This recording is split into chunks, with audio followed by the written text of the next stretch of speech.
ఆయన గురించి ఇంటుంటేనే ఒళ్ళంతా పులకరించిపోతుంది. ఆ మహానుభావుణ్ణి ఒక్కసారి కళ్ళారో చూడాలనుందయ్యా.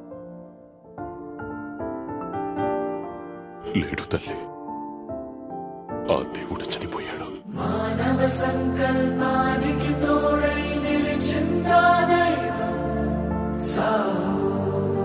శత్రువు దగ్గర రాలేడన్నా, ఆయుధం తను ముట్టుకోవడానికే భయపడుతుందన్నా. తన నమ్మకమే తన ఆయుధమై పోరాడుతూ ఉంటే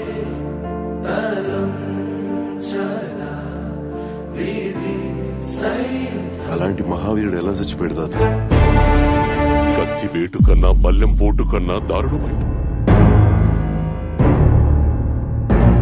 వెన్నుపోటు మహేంద్ర. బాహుబలి మరణ శాసనాన్ని శివగామి చేతి రాయించే మహాయజ్ఞం.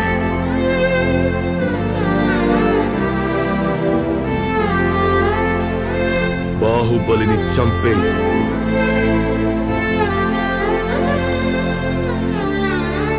బాహుబలి మరణం తథ్యం. వద్దు తల్లి,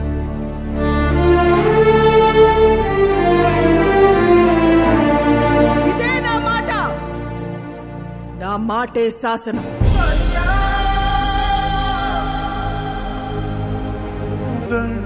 దండాలయ్యా దండాలయ్యా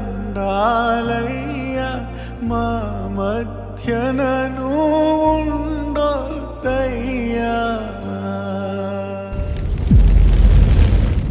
ఇప్పుడు మీ మహారాజు